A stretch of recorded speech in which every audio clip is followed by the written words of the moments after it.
नमस्कार दोस्तों, स्वागत है आपका साइंस जर्नी में। आज का एपिसोड बेहद ही खास है क्योंकि आज मैं कुछ ऐसे फैक्ट्स को आपके सामने रखने वाला हूं जो अब तक कहीं पे भी आपको नहीं दिखाया गया है। मेरे पास एक वीडियो मेरे कई सारे सब्सक्राइबर ने शेयर की हुई है जिसमें एक एंकर है जो अपना नाम गौरव बताता है और वो रामायण के साइंटिफिक एविडेंस देने की बात कर रहा है। कभी एस्ट्रोलॉजिकल डेटा दे रहा है, कभी कोई किसी साइंटिस्ट का नाम ले रहा है। बहरहाल सच्चाई क्या है वो तो इस वीडियो को आपको अंतिम तक देखने के बाद ही पता चलेगी। तो दोस्तों आइए देखते हैं इस बंदे की एक एक क्लेम को और फिर उसका एक्चुअल फैक्ट क्या है वो भी सामने आते जाएगा। दोस्तों चैनल को सब्सक्राइब करने के बाद बेल आइकन को ऑल पे सेट करना ना भूलें, जिससे आगे आने वाली वीडियो आप तक आसानी से पहुंचती रहे। क्लेम नंबर 1, वो ओरिजिनली महर्षि वाल्मीकि द्वारा लिखी गई थी कुछ 400 से 100 बीसी। देखिए ये दावा पूरी तरह से गलत है। 400 बीसी से लेकर 100 बीसी के बीच में कोई भी मैन्युस्क्रिप्ट रामायण की या किसी संस्कृत अभिलेख की अभी तक नहीं मिली है। यहाँ तक कि वाल्मीकि नाम का कोई व्यक्ति का जन्म मरण या उसके जीवन काल का भी इस दौरान में कोई जिक्र नहीं मिला है। हाँ, इस दौरान जो सबूतें मिली हैं जैसे अजंता की कैप्स, उसमें बौद्ध जातक कथाओं का वर्णन आया है। वहाँ किसी वाल्मीकि का नहीं लेना देना है, बल्कि ये पूरी तरह से बौद्ध मार्गियों का लेना देना है। और खास बात तो ये है कि इस 400 बीसी से लेकर 100 बीसी छोड़िए, यहाँ तक कि गुप्त काल पाल वंश तक की भी जो लिपि है उसको डिकोड किया ब्रिटिश काल में अंग्रेजों ने। क्लेम नंबर 2, क्योंकि रामायण और महाभारत दोनों में ही वेदों का जिक्र है, जिससे ये साबित होता है ये दोनों ही कहानियां वेदों के बाद लिखी गई थी, यानी 1200 से 400 बीसी के बाद। और फिर हम ये भी देखते हैं कि महाभारत के आखिर के कुछ चैप्टर्स में रामायण का जिक्र है। इसका मतलब ये हो जाता है कि रामायण महाभारत से पहले लिखी गई थी, यानी 100 बीसी से 400 एडी के टाइमलाइन से पहले। ये दावा भी वैसा ही है जैसे एक तो नीम दूजा करेला चढ़ा। सन 1031 में अबू रेहान मुहम्मद इब्न अहमद अल बुरूनी ने भारत में आकर यहाँ संस्कृत सीखी और यहाँ के कई पुस्तकों का अनुवाद अरबियों के लिए किया और अरबियों की कई पुस्तक का अनुवाद संस्कृत में किया। उसने साफ साफ लिखा कि वेद 11वीं सेंचुरी तक नहीं लिखे गए थे। उसने अपने 12 चैप्टर में लिखा है ब्राह्मण लोग वेद को लिखने की आज्ञा नहीं देते क्योंकि उनका उच्चारण विशेष ताल स्वरों से होता है। वे लेखनी का प्रयोग इसीलिए नहीं करते कि कहीं कोई अशुद्धि और लिखित पाठ में कोई अधिकता या न्यूनता न हो जाए। उसने ये भी लिखा कि इस कारण वे कई बार वेद को भूल जाने से इसे खो भी चुके हैं। यानी 11वीं सेंचुरी तक तो वेद नहीं लिखा गया था। अब गौरव की बात ये मान लिया जाए कि रामायण और महाभारत वेद के बाद ही लिखे गए हैं, तो ये बात भी सही हो जाती है कि 11वीं सेंचुरी के बाद ही लिखे गए हैं रामायण और महाभारत। यही नहीं, अल बुरूनी ने 11वीं सदी में महाभारत शब्द का इस्तेमाल ही नहीं किया, उसने भारत शब्द का इस्तेमाल किया। और जब आप महाभारत की आदि पर्व पढ़ें तो वहाँ से आपको साफ साफ पता चल जाएगा कि भारत नामक ग्रंथ में 24,000 श्लोक होते थे और उसके बाद महाभारत बना जिसमें 1 लाख से ज्यादा श्लोक हुए। यानी 11वीं सेंचुरी तक तो महाभारत भी नहीं लिखा गया था। लिपि और भाषा के आधार पर देखें तो रामायण और महाभारत या वेद जिन लिपि में लिखा गया है वह है देवनागरी लिपि और ये पिछले 700 ईयर्स 800 ईयर्स के दौरान ही विकसित हुई है। उससे पहले धम्म लिपि चलती थी और धम्म लिपि में बौद्ध और जैन ही अपनी लिखावट लिखते थे। कुल मिलाकर गौरव ठाकुर का यह दावा कि रामायण महाभारत से पुराना है ये भी उतना सटीक नहीं है, क्योंकि बृहदारण्यक उपनिषद अगर आप पढ़ें तो उसमें राजा जनक जो कि सीता के पिता हैं, वो अपने दरबार में याज्ञवल्क्य ऋषि से राजा परीक्षित के बारे में पूछ रहे हैं। और ये परीक्षित कौन है? तो ये अर्जुन का पोता और अभिमन्यु का पुत्र है। यही नहीं, महाभारत में जो 12 राशियां हैं उनका प्रयोग नहीं हुआ है, जबकि रामायण में फ्रिक्वेंटली ये प्रयोग हो रहा है। इसके अलावा जो लेखनी है महाभारत की, उसकी लिखावट भी रामायण की जो क्लासिकल संस्कृत है उससे पुरानी मानी जाती है। तो कुल मिला के रामायण पुराना है लेखनी में या महाभारत, ये पूरी तरह से विवादित मुद्दा है। यानी गौरव का ये दावा भी टाए टाए फिस निकला। इसका नेक्स्ट क्लेम सुने। और इसी में अगर हम संस्कृत भाषा का एवोल्यूशन डेटा भी ऐड कर दे तो हमें ये पता चलता है कि रामायण में जो संस्कृत इस्तेमाल की गई है ना, वो 400 BC के बाद ज्यादा कॉमन थी। पता नहीं इस गौरव ने किस गुफा में पढ़ाई की है। इसे ये भी नहीं पता कि रामायण में जो क्लासिकल संस्कृत प्रयोग की गई है वो पिछले 700-800 ईयर्स के अंदर ही लिखी जानी पॉसिबल हुई है, क्योंकि ऐसे कई सारे स्वर हैं वो धम्म लिपि में पाए ही नहीं जाते थे। जैसे ओ, ए, अह, ये सारे स्वर काफी बाद में आए हैं और देवनागरी लिपि में ये फ्रिक्वेंटली प्रयोग होते हैं, जिसमें रामायण को लिखा जाना पॉसिबल हो सका। ऐसे में 400 BC में ये कौन सी रामायण कहाँ से लिख दी गई? अब इनका नेक्स्ट क्लेम सुने। अलग अलग गुरुओं ने इसके कई सारे वर्जन्स बनाए ताकि लॉर्ड राम की ये कहानी सभी सामान्य लोगों तक पहुंच सके और वो इससे कुछ इंपॉर्टेंट लाइफ लेसन्स सीख सके।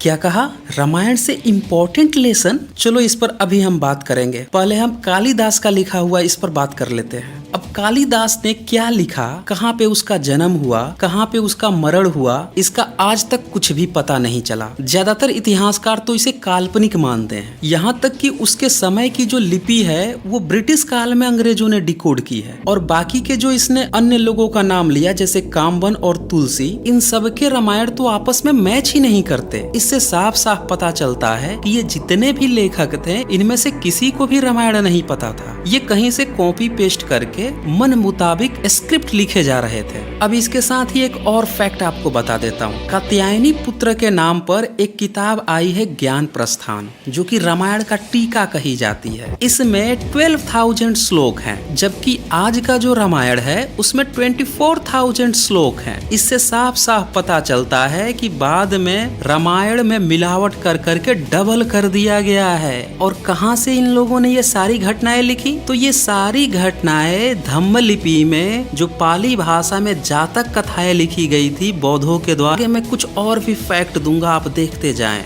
अब आते हैं इनकी मोरल शिक्षाओं पे जो ये गौरव बता रहा था। इसका ये क्लेम सुने। For example, unity is strength. Lakshman Ram के सौतेले भाई थे, लेकिन फिर भी दोनों में इतना प्यार था कि उन्होंने वनवास भी साथ में झेला। क्या यूनिटी स्ट्रेंथ? राम ने लक्ष्मण के साथ ये कौन सी यूनिटी स्ट्रेंथ निभा दी? अरे लक्ष्मण की नई नवेली शादी हुई थी, उसकी नई नवेली दुल्हन थी, उसे 14 साल तक घर में छोड़वा दिया। ये यूनिटी स्ट्रेंथ थी। अपने सौतेले भाई का हक छीन लिया, उसकी वाइफ का हक छीन लिया, और ये गौरव बता रहा है कि ये साथ निभा रहे थे। इसने शूद्र संभुक थे उनका गला काट दिया इस बात पर कि अगर शूद्र ज्ञान लेने लगे तो ब्राह्मणों के बच्चे मरने लगते हैं। ये मोरालिटी थी। दरअसल गौरव ने रामायण कभी पढ़ा ही नहीं। अब इसका अगला क्लेम सुने।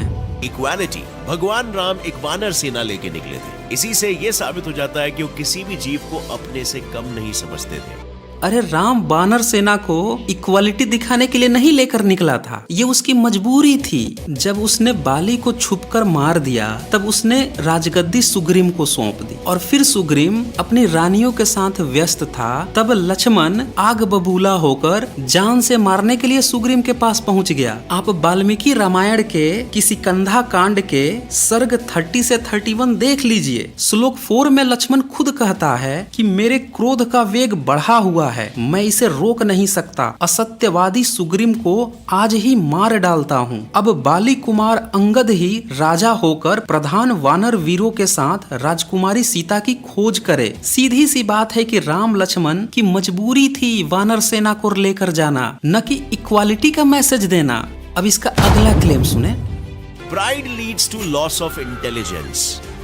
अब इस क्लेम में गौरव कहना क्या चाहता है? 2 टुक शब्द बोल के भाग गया। दरअसल इसे पता था अगर यहाँ पे इसने कुछ एक्सप्लेन किया तो इसकी पूरी पोल खुल जानी है। दरअसल उसके पास सुपर्णखा नाम की एक औरत आती है जो कि उसे प्रपोज करती है, तो वो उससे झूठ बोलकर लक्ष्मण के पास भेज देता है। वो जान रहा है कि लक्ष्मण शादीशुदा है, फिर भी झूठ बोलकर भेजता है उसके पास। आप वाल्मीकि रामायण के अरण्य कांड के 3 और 4 श्लोक देख लीजिए। इसमें राम क्या कह रहा है? ये मेरे छोटे भाई श्रीमान लक्ष्मण बड़े शीलवान, देखने में प्रिय लगने वाले और बल पराक्रम से संपन्न हैं। इनके साथ स्त्री नहीं है, ये अपूर्व गुणों से संपन्न हैं। ये तरुण तो हैं ही, इनका रूप भी देखने में बड़ा मनोरम है, अतः इन्हें भार्या यानी पत्नी की चाह होगी तो ये ही तुम्हारे इस सुंदर रूप के योग्य पति होंगे। इस तरह झूठ बोल के सुपर्णखा को लक्ष्मण के पास भेजता है और लक्ष्मण उसका नाक और कान काट देता है। और गौरव बता रहा है हम रामायण से कुछ अच्छा सीख ले रहे हैं। अब इसका अगला क्लेम सुने।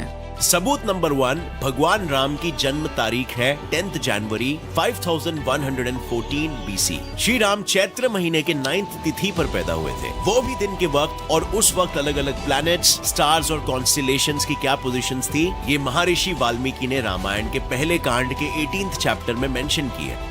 ये है इसका मेन क्लेम, जिसको मैं पूरी तरह से डिबंक करने वाला हूँ। दरअसल ये जिस प्लेनेटेरियम सॉफ्टवेयर की बात कर रहा है उसमें एक बहुत बड़ा लूप होल है, उसके बारे में ये लोग चर्चा नहीं करते हैं, लेकिन मैं आपको बताऊंगा कि उसमें क्या लूप होल है। इसने जन्म तिथि बताई 10 जनवरी 5114 बीसी, लेकिन वाल्मीकि रामायण अगर आप पढ़ें तो उसमें साफ साफ लिखा हुआ है चैत्य शुक्ल। वहाँ पे चैत्य और शुक्ल की बात आ रही है, और आप जानते हैं कि जो चैत्य शब्द है वो शक संवत का चैत्य महीना है, और शक संवत आया है 78 एडी से, जो बौद्ध सम्राट कनिष्क के द्वारा इंट्रोड्यूस किया गया था। यानी कि ये किताब शक संवत आने के बाद ही लिखी गई है। बाद में विक्रम संवत 9वीं और 10वीं सदी के बाद इसी शक संवत से कॉपी करके बनाया गया। हालांकि उसकी कैलकुलेशन ईसा से भी 58 ईयर्स पहले से होती है, लेकिन जो एविडेंस है वो साफ साफ ये बताते हैं कि वो 9 से 10 सेंचुरी के बाद ही बनाया गया। आप लोग डिटेल से वीडियो 148, 149 साइंस जर्नी पर देख सकते हैं, उसमें पूरा कैलेंडर का इतिहास आपको समझ में आ जाएगा। अब नेक्स्ट पॉइंट इसका देखिए, ये जो प्लेनेटेरियम सॉफ्टवेयर की बात हो रही थी, एक वेबसाइट है vedicm.com, इसने दावा किया है। अब उसने क्या दावा किया है वो मैं पढ़ के ही आपको सुना देता हूँ। जिस प्लेनेटेरियम गोल्ड सॉफ्टवेयर का प्रयोग किया गया है वह वास्तव में ईसा पूर्व 3000 से पहले का सही ग्रह गणित करने में सक्षम नहीं है। वस्तुतः 2013 ईस्वी, ये देखिए क्या लिख रहा है, वस्तुतः 2013 ईस्वी से पहले का ग्रह गणित करने हेतु यह सॉफ्टवेयर सक्षम ही नहीं है। इस गणना द्वारा प्राप्त ग्रह स्थिति में शनि वृश्चिक में था, उच्च तुला में नहीं था, चंद्रमा पुनर्वसु नक्षत्र में न होकर पुष्य के द्वितीय चरण में ही था, तथा तिथि भी अष्टमी थी। अब देखिए इतना बड़ा लूप होल है कि तिथि भी अष्टमी आ रही है, और जो 5 ग्रह उच्च स्थिति में होने चाहिए थे उसमें से एक उच्च स्थिति में भी नहीं है, नक्षत्र भी चेंज है। इसी में आगे लिखा हुआ है कि बाद में अन्य विशेषज्ञ द्वारा इजप्लिड 431 सॉफ्टवेयर द्वारा की गई सही गणना में तिथि तो 9वीं हो जाती है। देखिए अब तिथि अष्टमी से 9वीं कर दी गई एक दूसरे सॉफ्टवेयर के द्वारा, परंतु शनि वृश्चिक में ही आता है, यानी जो शनि ग्रह है वो अभी भी उच्च पे नहीं है, तथा चंद्रमा पुष्य के चतुर्थ चरण में है, यानी चंद्रमा की भी स्थिति गड़बड़ है। अतः 10 जनवरी 5114 ईसा पूर्व की तिथि वस्तुतः श्री राम के जन्म तिथि सिद्ध नहीं हो पाती है। अब देखिए ये वैदिक एम वाले खुद कह रहे हैं कि प्लेनेटेरियम जो सॉफ्टवेयर है वो गलत डेटा दे रहा है, मिसलीडिंग है, उसमें बहुत बड़ा लूप होल है। अब ये मैं भी नहीं कह रहा हूँ, ये ज्योतिष वाले ही खुद कह रहे हैं। तो ये कौन मूर्ख ढपोर संघ है जो एक सॉफ्टवेयर को लेकर राम की एज 10 जनवरी को बता रहा है? और ये 10 जनवरी क्या होता है? 10 जनवरी में चैत महीना आता है। आजकल आप देखें तो चैत महीना हमेशा ही अप्रैल के इर्द गिर्द में आता है। कैलेंडर में भी लूप होल होता है। कुल मिला के इतने बड़े लूप होल के आधार पर इस गेट सेट फ्लाई फैक्ट के एंकर ने कैसे ये दावा ठोक दिया कि राम का जन्म 10 जनवरी 5114 बीसी को हुआ था? है ना ढपोर संघ वाली बात। अब इसका अगला क्लेम सुन लीजिए। जब institute of scientific research on Vedas ने इस एस्ट्रोनॉमिकल रेफरेंसेस को अमेरिका से खरीदे हुए प्लैनेटोरियम सॉफ्टवेयर में डालकर देखा, तब उन्हें यह पता चला कि प्लैनेट्स और स्टार्स की ऐसी पोजीशन 10 जनवरी 5114 बीसी के दोपहर के वक्त हुई थी। और इससे भी ज्यादा इंटरेस्टिंग बात क्या है आपको पता है कि इस डेट को जब लूनर कैलेंडर यानी हमारे भारतीय कैलेंडर में कन्वर्ट करके देखा गया, तब यह पता चला कि लूनर कैलेंडर के अनुसार ये डेट शुक्ल पक्षा के 9th डे पर आता है in the month of Chaitra, और वो भी बराबर 12 से 1 PM के बीच में। ऐसे ही एस्ट्रोनॉमिकल रेफरेंसेस राम के अन्य सौतेले भाई यानी लक्ष्मण, भरत और शत्रुघ्न के जन्म पर भी दिए गए, जिन्हें अगर हम प्लैनेटोरियम सॉफ्टवेयर में डालते हैं तो राम के जन्म के कुछ सालों बाद ही इनकी भी टाइमलाइन सामने आती है। तो क्या कहा इनने? राम के सौतेले भाइयों का जन्म उसके कुछ वर्षों बाद? वे बेवकूफ हो गए हो क्या? खीर एक साथ खाया था। आप बालकांड के ही 16वें सर्ग को ध्यान से पढ़ लो, उसका 31 श्लोक गौरव तो बता रहा है कि कई वर्षों का अंतर आ रहा है प्लेनेटेरियम सॉफ्टवेयर से निकालने पर। देखिए यहीं पे पकड़ी गई इनकी चोरी। और जिस 18 चैप्टर में ग्रह नक्षत्र की बात कर रहा है उसी के 11 से लेकर 15 श्लोक को ध्यान से देख लो। उसमें तो बोल रहा है कि राम आधे खीर से पैदा हुआ, भरत जो है 1/4 के भी कम हिस्से के खीर से पैदा हुआ, और बाकी के दोनों भाई जो बचे हुए खीर थे उनसे पैदा हुए। अब ये खीर की पैदाइश की बात हो रही है, इसको ये प्लेनेटेरियम सॉफ्टवेयर से निकाल के बता रहा है, वो भी कई वर्षों का अंतर बता रहा है। ऐसे ही गलत हो गया। अब इनका नेक्स्ट क्लेम देख लीजिए। Number 2, Ram's age during exile was 25। देखिए फिर इस बंदे ने एक बहुत बड़ा गफा, ये भी इसको प्लेनेटेरियम सॉफ्टवेयर से पता चला। आगे ये दशरथ का राशि ग्रह नक्षत्र बताने लगता है, जबकि एक बात आप जान लीजिए कि ये जितने भी ग्रह नक्षत्र और राशियां हैं ये गुप्त काल से पहले पाई ही नहीं गई हैं, और गुप्त काल में जिन लोगों के नाम पर बताई जाती हैं उन लोगों के आज तक कोई सबूत नहीं मिले हैं। फिर भी बहरहाल हम एक पल के लिए मान लें कि आर्यभट्ट नाम का कोई बंदा था, वरामिहिर नाम का कोई बंदा था, तो इनके नाम पर ग्रह नक्षत्र की बातें आती है। तो क्या इस समय बैठकर रामायण लिखा जा रहा था? और उस समय की जो लिपि है वो तो ब्रिटिश काल तक पढ़ी ही नहीं जा सकी, यानी कि ये कुल मिला के जब देवनागरी लिपि आई है 1000 ईयर्स के अंदर, उस समय लिखी गई है। तो उस समय जो बंदा लिख रहा था, जिसको गुप्त काल की लिपि तक नहीं पढ़ने आ रही थी, वो बंदा आज से लाखों साल पहले की बात कैसे उसे पता चल गई? कौन सी गप हाँक रहे हो यहाँ पे? एक बात आप क्लियरली जान लीजिए, जब से ग्रीक भारत में आने लगे हैं तभी से भारत में ग्रह नक्षत्र राशियों का कंसेप्ट आना शुरू हुआ है। यानी ये कहानी भी काफी बाद में रची बुनी गई है, और उसके आधार पर ये रिवर्स बैक जा रहे हैं, टाइम ट्रेवलिंग करके पहुंचा दे रहे हैं कि राम का जन्म हजारों साल पहले हुआ और लाखों साल पहले हुआ। अब इसका अगला क्लेम सुने। सबूत नंबर 3, राम सेतु आज से 7000 साल पहले बनाया गया था, यानी तकरीबन 5000 BC के अराउंड। देखिए यहाँ भी इसने एक बहुत बड़ी झूठ का सहारा लिया है। ये बोल रहा है कि राम सेतु जो है 7000 ईयर्स पहले बनाया गया। अरे ढपोर शंख महोदय, रामायण ढंग से तुम पढ़ लेते तो उसमें त्रेता युग की बात आ रही है, और बंदर भालू जो है उठा के बड़े बड़े पहाड़ समुद्र में डाल रहे हैं, रास्ता बना रहे हैं, ये बात लिखी हुई है। लेकिन जिसे तुम राम सेतु बता रहे हो वो राम सेतु नहीं है, वो कोरल रिप्स का जमाव है। और ये जो कार्बन डेटिंग की बात कर रहा था, इस बंदे को पता भी नहीं है कि पत्थरों की कार्बन डेटिंग नहीं होती है। कार्बन डेटिंग उन पदार्थों की होती है जिनमें कार्बन अवेलेबल हो, जैसे कोरल रिप्स। ये जंतु होते हैं, लेकिन जब मरते हैं तो एक के ऊपर एक इकट्ठे होते जाते हैं, कार्बन का इनमें अवशेष होता है, इनकी कार्बन डेटिंग होती है। और फिर इसने एक सहारा ले लिया चेल्सी रोज का। ये भी दावा पूरी तरह गलत है। अरे वो महिला बता रही है 4000 ईयर्स पहले वहां पे सेंड है। इसकी मैंने पूरी डिटेल्स बना रखी है, आप लोग वीडियो 123 देख लीजिए। जिस साइंस चैनल का ये हवाला दे रहा है उसकी एक्चुअल स्टेटमेंट की आप वीडियो 31 भी देख लीजिएगा। राम सेतु पर मैंने 2 वीडियो बनाई है, इनका लिंक भी मैं डिस्क्रिप्शन में दे दूंगा, वहां से भी आप इसे देख सकते हैं। पूरा क्लियर हो जाएगा कि इस तथाकथित राम सेतु का कुछ लेना देना ही नहीं है रामायण से। अब आते हैं इस बंदे के आखिरी क्लेम पे।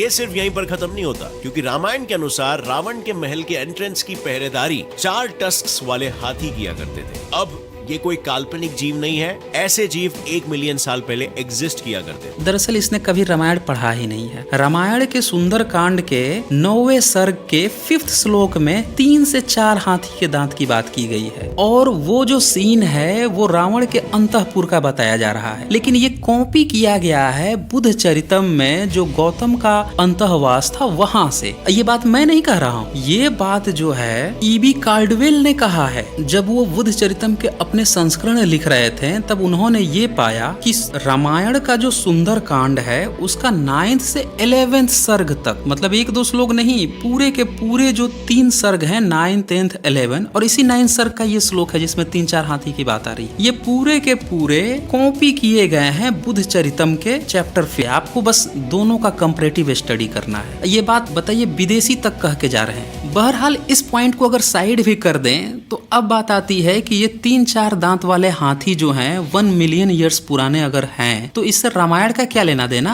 क्या 10 लाख साल पहले इंसान महल बना के रहते थे और हाथियां उनकी पहरेदारी करती थी? क्या साबित होता है इससे? जब इतना ही साबित करना होगा तो उत्तरकांड का जो सर्ग 35 है उसमें एक बानर का बच्चा जो है लाखों किलोमीटर ऊपर आसमान में उड़ जाता है और सूर्य को हाथ से पकड़ लेता है। इसमें कौन सा विज्ञान है? ये क्यों नहीं देख लेते? ये भी तो वाल्मीकि रामायण में लिखा हुआ है। ऐसे हजारों गप्पे लिखी हुई है इसमें, लेकिन इस बंदे ने एक पॉइंट को उठाकर इसको साइंस से जोड़ने की कोशिश की। दरअसल ईवी कार्डवेल ने साफ साफ लिखा है कि अश्वघोष रचित बुद्ध चरितम के गौतम के अंतःपुर का दृश्य है वह आवश्यक अंग है, जबकि रामायण के सुंदर कांड का सर्ग 9 से 11 तक का दृश्य अनावश्यक विस्तार है। वस्तुतः यह अंश वाल्मीकि का नहीं, यह अनुकरण यानी कॉपी पेस्ट किसी परवर्ती छेपक लेखक की कृति है। यानी ईवी कार्डवेल कह रहे हैं कि बाद में किसी ने मिला दिया है, और यह हम सभी जानते हैं कि ब्रिटिश काल में ब्राह्मणों ने कैसे अपने ग्रंथों में मिलावट की हुई है। आपने विमान शास्त्र का नाम सुना होगा, कैसे शास्त्री ने